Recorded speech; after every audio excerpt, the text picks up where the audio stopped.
الحمد لله وكفى وسلام على عباده الذين اصطفى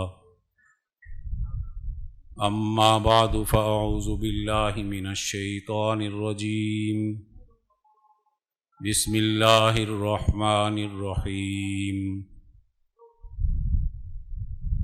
واصبر نفسك مع الذين يدعون ربهم بالغداة والعشي يريدون وجهه ولا تعد عيناك عنهم تريد زينة الحياة الدنيا ولا تطع من أغفلنا قلبه عن ذكرنا واتبع هواه وكان أمره فرطا وقال الله تبارك وتعالى يا أيها الذين آمنوا اتقوا الله وكونوا مع الصادقين صدق الله العظيم قال النبي صلى الله عليه وسلم إذا وسد الأمر إلى غير أهله فانتظر الساعة أو كما قال عليه الصلاة والسلام۔ میرے قابل احترام معزز رفقا، ادارہ رحیمیہ علوم قرآنیہ کا صوبائی کیمپس جو یہاں بلوچستان میں قائم ہوا، آپ سب لوگ اس ادارے کے قیام پر مبارکباد کے مستحق ہیں۔ ادارے اس لیے بنائے جاتے ہیں کہ ان اداروں میں بیٹھ کر دین کا شعور حاصل کیا جائے، فہم پیدا کیا جائے، اپنا تعلق اللہ سے جوڑا جائے، تعلیم اور تربیت کے ذریعے سے اپنے اندر اعلیٰ کمالات پیدا کیے جائیں۔ انسان کا کمال یہ ہے کہ وہ ایک اچھا انسان بنے۔ اچھا حیوان بننا انسان کا کمال نہیں ہے، وہ کمال تو گھوڑے کا ہوتا ہے۔ ایک اچھا گھوڑا وہ ہے جس میں گھوڑے کی صفات اچھی ہوں۔ اچھا انسان وہ ہے جس میں انسانی صفات کمالات کے درجے کی موجود ہوں۔ کمالات والا انسان وہ ہے جو اپنے اندر اللہ تعالیٰ کے نائب ہونے کی، خلیفہ ہونے کی صلاحیت پیدا کرتا ہے۔ یہ اس کا اعزاز ہے کہ اللہ تعالیٰ نے انسان کو اپنا نائب اور خلیفہ بنایا ہے۔ گویا اس میں یہ صلاحیت رکھی ہے کہ جیسے اللہ تعالیٰ نے کائناتوں کا نظام بنایا، ان کے اندر تدبیر اختیار کی، تخلیق کے بعد ان کو تضادات کے باوجود ایک دائرے میں رکھ کر اس نظام اور سسٹم کے ذریعے سے پوری کائناتوں کا نظام چلاتا ہے۔ وہ سورج کا نظام ہو، چاند کا نظام ہو، ستاروں کا ہو، کہکشاؤں کا ہو، زمین کا ہو، آسمان کا ہو، فرشتوں کا ہو، کوئی چیز ایسی نہیں ہے جو اللہ تعالیٰ نے نظام اور سسٹم کے بغیر بنائی۔ انسان میں یہ صلاحیت رکھی کہ یہ بھی اپنے مسائل کو حل کرنے کے لیے، اپنے اخلاق کو درست کرنے کے لیے، اپنے اندر کمالات پیدا کرنے کے لیے، اپنے اندر وہ صلاحیت اور استعداد پیدا کرے جو ایک نظام کے ذریعے سے اس کو کمالات تک پہنچاتی ہے۔ انسان کا دائرہ سسٹم بنانے کا ہے۔ حیوانات کو جہاں پیدا کیا وہ اس سے آگے نہیں بڑھ سکتے، نہ وہ اس سے آگے کوئی سسٹم بناتے ہیں، لیکن انسان کی فطرت میں ارتقاء ہے، ترقی ہے۔ یہ ایک حالت پر نہیں رہے گا، آدم علیہ السلام سے لے کر آج تک ہم نے کتنی ارتقاء کی منازل طے کی ہیں۔ ہر دور کے علوم وجود میں آئے ہیں، انہوں نے انبیاء کے ذریعے سے ان علوم کا پھیلاؤ ہوا۔ جنہوں نے انبیاء کی بات مانی انہوں نے ترقی کی، بقا رہا، اور جنہوں نے انبیاء کی بات کا انکار کیا وہ عذاب میں مبتلا ہوئے، شکست کھا گئے۔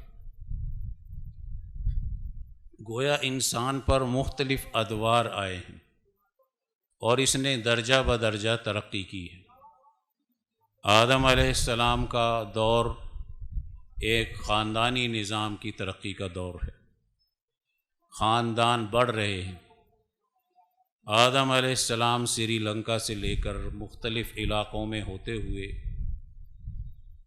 مکہ معظمہ تک پہنچتے ہیں، شادیاں کرتے ہیں، ایک خاندانی نظام تشکیل دیتے ہیں جس کو ہم ارتفاق اول کہتے ہیں۔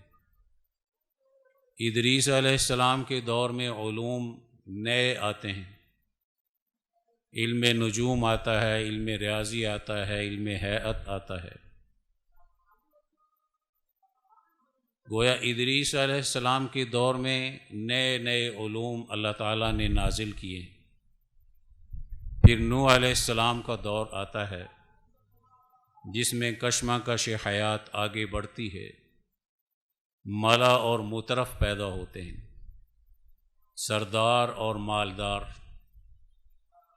وہ ظلم کرتے ہیں، نوح علیہ السلام کے ماننے والوں کی توہین کرتے ہیں، ان کو انسان بھی نہیں سمجھتے، ان کو حقوق نہیں دینا چاہتے، قانون الہی جو نوح علیہ السلام کے ذریعے سے متعارف ہو رہا ہے اس پر نہیں چلنا چاہتے، بلکہ اپنے متکبرانہ قوانین جو بنا رکھے ہیں جس سے غریبوں پر ظلم ہوتا ہے، انسانیت کی ترقی کے بجائے مخصوص طبقہ اپنی حیوانی ترقی حاصل کرتا ہے، اس کو نہیں چھوڑنا چاہتے۔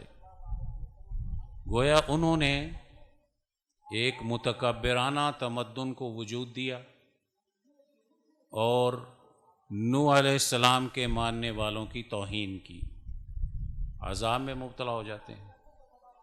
آپ قوم عاد کی تاریخ کو پڑھیں، سرمایہ پرست تھے، تجارت پہ قبضہ کرتے تھے اور قوموں کو تجارت کے راستے سے غلام بناتے تھے۔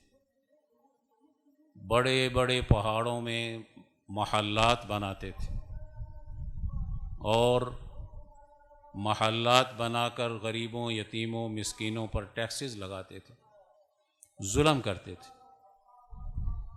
ہود علیہ السلام ان کو روکتے ہیں کہ تمہارا یہ سرمایہ پرستانہ نظام کی تجارت کی طاقت سے تم نے قوموں کو غلام بنا لیا، یہ غلط ہے، اس کو چھوڑو۔ نہیں چھوڑتے تو عذاب میں مبتلا ہوتے ہیں۔ صالح علیہ السلام کی قوم، قوم سمود جس کو ہم کہتے ہیں، یہ پانی کے نظام میں بڑی گڑبڑ کرتی ہے۔ جاگیرداری نظام جب ہوتا ہے تو جاگیردار اپنی زمین کے پانی کے لیے اس سے آگے جو چھوٹے موٹے ذمہ دار ہوتے ہیں ان کے پانی کو بھی اپنی زمین میں لگاتا ہے۔ گویا کہ وہ پانی کے سسٹم میں انصاف سے کام نہیں لیتا۔ مطالبہ بھی کرتے ہیں، اونٹنی بھی نکلتی ہے، وہ آزمائش تھی، اس کے لیے ایک منصوبہ بندی ہوتی ہے، عدل کے اصول پر پانی کی تقسیم ہوتی ہے کہ آج اونٹنی نے پانی پینا ہے، کل فلاں نے پینا ہے، پرسوں فلاں نے پینا ہے۔ وہ اس معاہدے کو توڑتے ہیں۔ ان کو منع کیا گیا کہ اس اونٹنی کو نقصان نہیں پہنچانا، لیکن وہ پانی کے معاملے میں نظام ظلم میں انتہا پر پہنچ گئے، عادات نہیں بدلنا چاہتے تھے، اونٹنی کو نقصان پہنچاتے ہیں، اس کی کھونچے مار دیتے ہیں اس کو۔ اس قوم پر عذاب آتا ہے۔ آپ قوم شعیب کو دیکھیں، ناپ تول میں کمی کرتی ہے، ترازو خراب ہے، جب لینا ہو تو پورا لیتے ہیں، دینا ہو تو کم دیتے ہیں، مختلف حیلوں بہانوں سے بازار کو خراب کرتے ہیں، طبقاتی تمدن پیدا کرتے ہیں، عام آدمی کو کاروبار ہی نہیں کرنے دیتے، ان کے راستوں پر بیٹھ جاتے ہیں، ان قوانین پر چلتے ہیں جو مخصوص طبقے کو فائدہ پہنچاتا ہے، ان قوانین کا جس کا شعیب علیہ السلام تعارف کرا کے ان کو منع کرتے ہیں کہ تمہارا یہ راستہ تجارت کے خراب کرنے کا، صنعت کے خراب کرنے کا، اس پہ مخصوص طبقے کی مونوپلی بنانے کا، یہ ٹھیک نہیں ہے، تم ظلم کر رہے ہو۔ اب وہ شعیب علیہ السلام کو دھمکیاں دیتے ہیں، لَنُخْرِجَنَّكَ يَا شُعَيْبُ وَالَّذِينَ آمَنُوا مَعَكَ مِنْ قَرْيَتِنَا۔ اب قرآن حکیم ان کے واقعات کو بیان کرتا ہے۔ قوم لوط ہے، نسل برباد کرنا چاہتی ہے، بد کردار ہے، نسل انسانی کو تباہ کرتی ہے۔ قوم شعیب ہے، قوم سمود ہے، قوم عاد ہے، قوم نوح ہے، تجارت کو، زراعت کو اور معیشت کو تباہ کرتی۔ تو کوئی نسل انسانی کا دشمن اور کوئی معاملات کا، انصاف کے معاملے میں دشمنی کرتا ہے، انصاف پر نہیں چلتا، ان قوموں پر عذاب آتے ہیں۔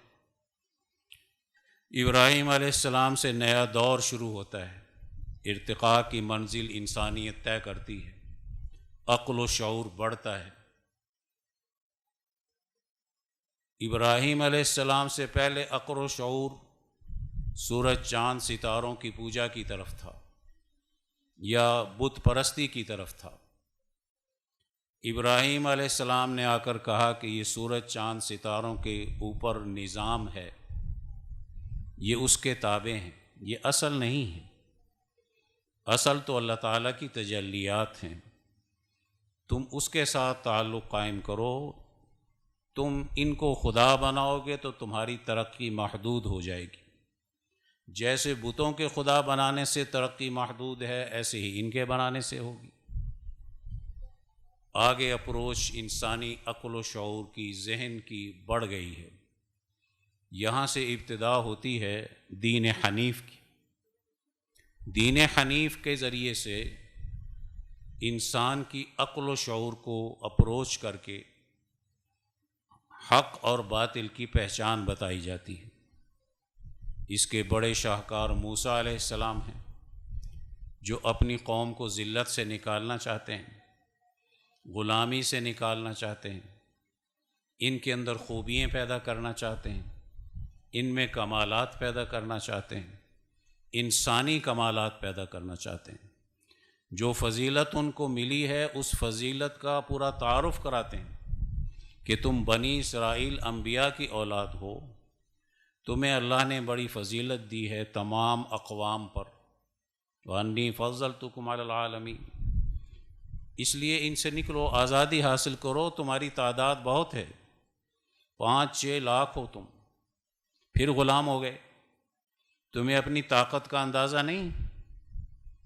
تو اس لیے فرعون کی غلامی سے آزادی عزم و ہمت کے ساتھ اس قوم کو تیار کر کے یہ احساس دلاتے ہیں کہ تمہاری طاقت اور قوت اتنی ہے کہ اگر تم عزم کے ساتھ آگے بڑھو تو فرعون تمہیں غلام نہیں بنا سکتا۔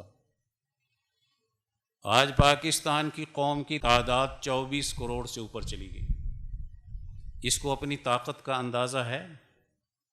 اپنی غلامی کے نظام میں وہی بزدلی دکھاتے ہیں جو بنی اسرائیل کے لوگ دکھاتے ہیں، منظم نہیں ہے۔ ان کو اپنی طاقت اور قوت کے بل بوتے پر انقلاب لانے کا شعور نہیں ہے۔ عادات بگڑ گئی، پستی پیدا ہو گئی، ذلت پہ خوش ہو گئے۔ آزادی اور حریت کی نعمت سے جو انسان کو ترقی ملتی ہے اس کی قدر ختم۔ اب یہ 20 کروڑ ہیں، 20 ارب بھی ہو جائیں، اگر جذبہ حریت و آزادی نہیں ہے تو یقیناً یہ اپنے ذلت پر ہی قانے رہیں گے، اسی پر صبر کریں گے، ذلت پر خوش رہیں گے۔ ان پر مہنگائی کا عذاب آ جائے، ان پر ٹیکسز لگا دیے جائیں، یہ ناپ تول میں کمی کرے، بد کرداری کے اندر آگے بڑھے، سرمایہ پرست بن جائے، غریبوں پر ظلم کرنے لگ جائے، یہ کوئی کمالات ان میں نہیں پیدا ہوتے، یہ سب کے سب اپنے انسانی کمالات سے نیچے چلے جاتے ہیں۔ یہی حالات آج ہمارے ہیں۔ نبی کریم صلی اللہ علیہ وسلم جماعت صحابہ کو تیار کرتے ہیں۔ میں نے آیت پڑھی ہے قرآن حکیم کی کہ وَاصْبِرْ نَفْسَكَ مَعَ الَّذِينَ يَدْعُونَ رَبَّهُمْ بِالْغَدَاةِ وَالْعَشِيِّ يُرِيدُونَ وَجْهَهُ۔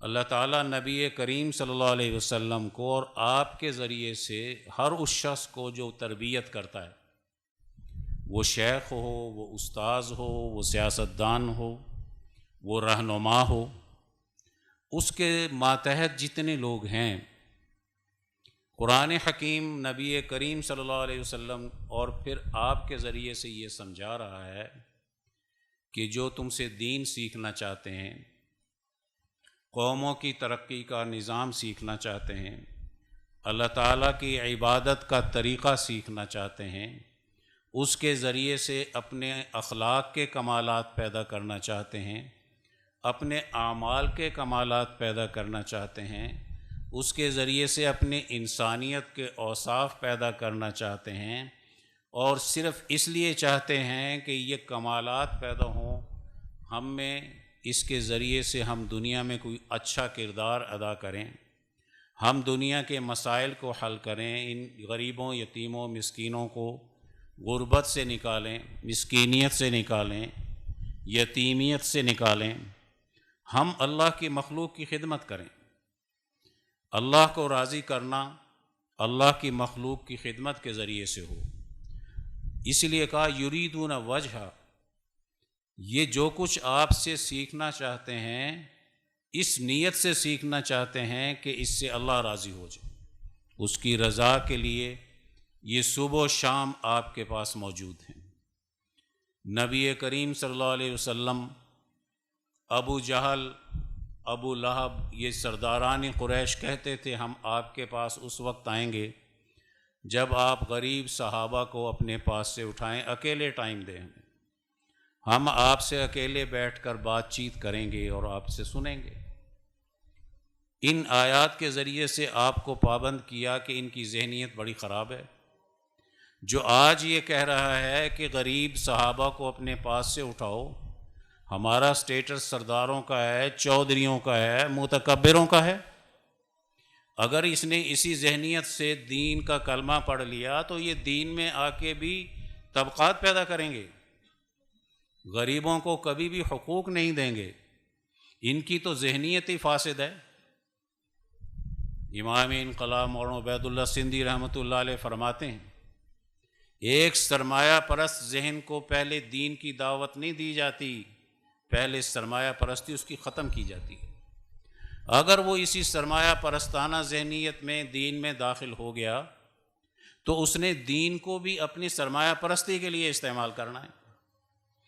آج سود خور ہو، آج ذخیرہ اندوز ہو، آج کمیشن ایجنٹ ہو، ڈالر کی سیاست کرتا ہو، کلمہ تو پڑھ رہا ہے، نماز کی بھی اگلی صف میں کھڑا ہوتا ہے، اگرچہ معذور ہوتا ہے، کرسیاں زیادہ رکھی ہوئی ہوتی ہیں، مولوی صاحب کو دبا کر رکھنا چاہتا ہے، مسجد سنگ مرمر کی بنا دیتا ہے، سونے سے تول سکتا ہے، لیکن اپنی وہ ذہنیت جو غریبوں کو، یتیموں کو، مسکینوں کو، مظلوم طبقے کو اوپر لانے کی ہے، اپنے تکبر کی بنیاد پر اس کی طرف آگے نہیں بڑھے گا۔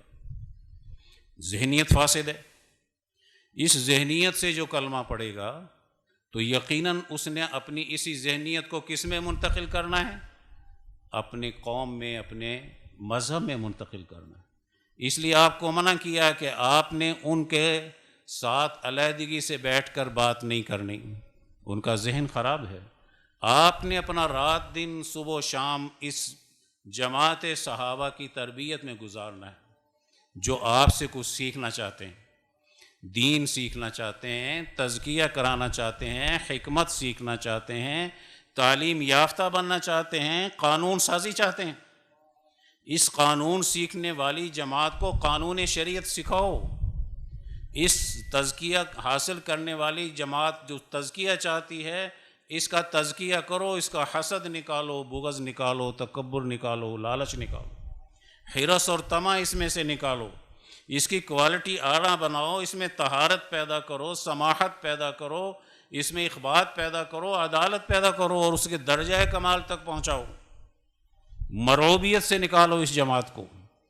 آپ کا منصب یہ ہے کہ اس جماعت کو اونچا بنا دو کہ یہ دنیا کے بڑے سے بڑے نظاموں کو شکست دے سکتی ہو، اور اس کی جگہ جو کچھ انہوں نے آپ سے سیکھا ہے، قانون سازی سیکھی ہے، حکمت سیکھی ہے، یہ اس قانون کو، اس حکمت کو انسانی سوسائٹی پہ غالب کرنے کے اہل بن جائیں۔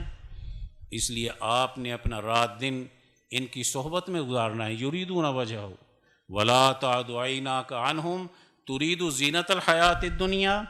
آپ نے اپنی نگاہ ان سے نہیں پھیرنی ان لوگوں کی خاطر جو دنیا کی زیب و زینت کے لیے آپ سے وقت مانگ رہے ہیں، سردار بن رہے ہیں۔ ان کی ذہنیتیں بڑی فاسد ہیں، اس ذہنیت سے آئیں گے نقصان پہنچائیں گے۔ اس لیے آپ یہ نہ سوچیں کہ یہ بڑے چودھری ہیں تو مان لیں گے تو ساری قوم ٹھیک ہو جائے گی۔ انہوں نے تو غرق ہونا ہے، قتل ہونا ہے، ان کو تو کنویں میں ڈال دینا ہے۔ جب تک یہ شکست نہیں کھائیں گے یہ بات نہیں مان سکتے۔ ابو جہل کہتا ہے، ابو لہب کہتا ہے، آپ مکے کی سرداری لے لو، خوبصورت عورت لے لو، مال چاہیے لے لو، اپنی تحریک کو چھوڑ دو، ہم آپ کو سردار بنانے کے لیے تیار ہیں۔ نظام ابو جہل کا ہو اور سسٹم اس کے ہاتھ میں ہو اور وہ سردار بنانا چاہتا ہو نبی کریم صلی اللہ علیہ وسلم کو، تو آپ بتائیں اگر اس کی سرداری آپ لے لیتے تو قوم آپ کو کیا کہتی کہ آپ نے تو بڑی جلدی سودے بازی کر لی۔ بڑے سے مروب نہیں ہوا کرتے۔ آپ مدینہ منورہ میں تشریف لاتے ہیں تو آپ امیر المومنین بنتے ہیں، سرداری لیتے ہیں، نظام چلاتے ہیں، رہنمائی کرتے ہیں۔ وہاں کیوں نہیں لیتے اور یہاں کیوں لیتے ہیں؟ یاد رکھو، دشمن کے غلبے کے نتیجے میں اگر ہم اپنا مذہبی کردار، اپنا عالمانہ کردار، اپنی پیری مریدی کا کردار ہم ظالم طبقے میں اقتدار کی خاطر لیں گے تو وہی ہوگا جو اس وقت میں ابو جہل نبی کریم صلی اللہ علیہ وسلم کے ساتھ کرنا چاہتا تھا۔ مذہبی کردار مخدوش ہو جاتا ہے، ظالم کے حمایت میں چلا جاتا ہے۔ ایسے مذہبی کردار سے یتیم بھی مایوس ہوتا ہے، کسان بھی مایوس ہوتا ہے، مزدور بھی مایوس ہوتا ہے، مظلوم بھی مایوس ہوتا ہے۔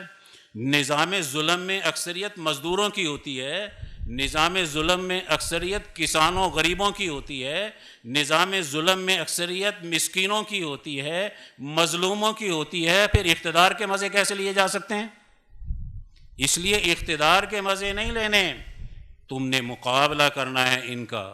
آپ نے ان جماعت صحابہ سے اپنی نگاہ نہیں پھیرنی سرداری کے چکر میں یا مالداری کے چکر میں، نہیں، انسانی کوالٹی پیدا کرو۔ قرآن حکیم کیا کہتا ہے؟ وَلَا تَعْدُ عَيْنَاكَ عَنْهُمْ تُرِيدُ زِينَةَ الْحَيَاةِ الدُّنْيَا وَلَا تُطِعْ مَنْ أَغْفَلْنَا قَلْبَهُ۔ بڑی زبردست بات کہی۔ ایسے رہنماؤں کے پیچھے مت چلنا جن کے قلوب ہماری یاد سے غافل ہو چکے۔ ایسی جماعت کا انتخاب کرنا جس کا سربراہ غدار ہو، مفاد پرست ہو، خود غرض ہو، بد دماغ ہو، متکبر ہو، انسانیت کا دشمن ہو، غلام بناتا ہو، اس کے پیچھے چلو گے؟ ایسی جماعتوں کا انتخاب کرو کہ تو انجام انہی کے ساتھ ہوگا۔ قرآن حکیم میں آتا ہے دنیا میں تم جس جماعت کا انتخاب کرتے ہو تمہارا انجام بھی انہی کے ساتھ ہوگا۔ وہ کہیں گے، تمہارے چودھری، تمہارے لیڈر کہیں گے یا اللہ ان کو ڈبل عذاب دے، یہ ہمارے پیچھے چلے، انہوں نے ہماری پہچان کیوں نہیں حاصل کی؟ پیچھے چلنے والا کہے گا یا اللہ اس کو ڈبل عذاب دے، یہ ہمیں گمراہ کرنے کے لیے بہروپیہ بن کر آتا تھا، رنگیلا بادشاہ بن کر آتا تھا، یہ تو ہمارے سامنے بہروپ بدل بدل کے اسلام کا نام لے کر دھوکہ دینے کے لیے آتے تھے، ان کو بھی ڈبل عذاب دے۔ اللہ تعالیٰ فرماتے ہیں لِكُلٍّ ضِعْفٌ، ہر ایک کو کیا کر رکھا ہے؟ ہم نے ڈبل عذاب دے رکھا ہے۔ جو تمہارے پیچھے چلے تھے وہ بھی ڈبل عذاب میں ہیں، جو تمہاری قیادت کر رہے تھے اور قرآن حکیم کا نظام نہیں لا رہے تھے، انبیاء کی تعلیم کو غالب نہیں کر رہے تھے، وہ سامراج کے ایجنٹ بن کر اپنا عدالتی نظام، اپنا پارلیمانی نظام، اپنی تجارت کا نظام، اپنی زراعت کا نظام، اپنی تہذیب، اپنی ثقافت دشمن کی اختیار کر رہے تھے اور شیطان کے نظام کو غالب کیا ہوا تھا۔ وہ تو جانتے نہیں تھے اسلام کیا ہوتا ہے۔ وَلَا تُطِعْ مَنْ أَغْفَلْنَا قَلْبَهُ، اے پیغمبر صلی اللہ علیہ وسلم ان کے پیچھے مت چلنا جن کے قلوب ہماری یاد سے غافل ہو گئے۔ اب قرآن حکیم کی آیت کتنا واضح کر رہی ہے کہ اپنی جماعت کا انتخاب شعور کے ساتھ کیا کرو۔ اگر تم نے ایجنٹوں کا اور غدار خاندانوں کا، غدار جاگیرداروں کا، غدار بڑے بڑے تاجروں کا تم نے اتباع اختیار کر لیا تو بچو گے کیسے؟ کیسے بچ سکتے ہو؟ ذرا تاریخ تو پڑھو۔ تاریخ سے جاہل بن جانا اور ظالموں کی حمایت میں ووٹنگ پاور اختیار کرنا، کوئی سرداری کی پاور اختیار کرنا، کوئی اپنے جلوس نکالنا، ان کا استقبال کرنا، یہ تو ایسے ہے جیسے قرآن حکیم کہتا ہے کہ قارون کا استقبال کرنے کے لیے جو وہاں کے لوگ تھے وہ کہتے تھے اس کی قسمت بڑی اچھی ہے، اللہ نے اس کی قسمت میں سرداری لکھی ہے۔ وہ ہاتھیوں پہ چلا کرتا تھا اپنے استقبال کے لیے اور دونوں طرف عوام کھڑے ہوا کرتے تھے، اپنا استقبال کراتا تھا۔ کہ آج تمہارے پجاروں میں بیٹھنے والے، تمہارے مہنگی گاڑیوں میں بیٹھنے والے تم سے استقبال نہیں کراتے؟ یہ لوٹ مار کا مال بنا کر چودھری بن گئے، سردار بن گئے۔ ان کا روب نہیں نکالو گے تو یاد رکھو غافل ہو، تم ان غافل حکمرانوں کے پیچھے جاتے ہو۔ وَلَا تُطِعْ مَنْ أَغْفَلْنَا قَلْبَهُ عَنْ ذِكْرِنَا وَاتَّبَعَ هَوَاهُ، ایسا حکمران جو اپنی خواہشات کو اپنا خدا بنائے پھرتا ہے۔ اسے دولت چاہیے، 1 کروڑ ہے تو 2 کروڑ چاہیے، 2 ہے تو 4 چاہیے، 1 ارب ہے تو 2 ارب چاہیے، 2 ارب ہیں تو 4 چاہیے، 1 خرب ہے تو 2 خرب چاہیے۔ یاد رکھو یہ خواہشات نفسانی کا حریص ہے، غلام ہے۔ یہ دولت کی خاطر قوم کا سودا کرے گا، مذہب کا سودا کرے گا، اپنے ملک کا سودا کرے گا۔ اسے دولت چاہیے، اسے قومی غیرت نہیں چاہیے، مذہبی غیرت نہیں چاہیے۔ یہ خواہشات نفسانی کا غلام جب بن جاتا ہے تو انسانیت کو ترقی سے محروم کر دیتا ہے، ظالم بن جاتا ہے۔ قرآن حکیم کہتا ہے ایسے لوگوں کا اتباع مت کرو۔ وَكَانَ أَمْرُهُ فُرُطًا، تم اس کے کارنامے تو دیکھو، ان کے احکامات کا مطالعہ تو کرو۔ یہ تو ایک رات میں 50 روپے پیٹرول کا قیمت بڑھا دیں تو تم کچھ نہیں کر سکتے، یہ تو ایک رات میں گیس کی قیمت بڑھا دیں تو تم کچھ نہیں کر سکتے۔ ان کے احکامات تو افراط و تفریط پر مبنی ہوتے ہیں، قوم کو تباہ کرتے ہیں۔ یہ ایک رات میں پتہ نہیں کتنا ٹیکس بڑھا سکتے ہیں۔ یہ عیاشی میں مبتلا ہیں، تعیشات میں مبتلا حکمران طبقہ قوموں کو تباہ اور برباد کر دیا کرتا ہے۔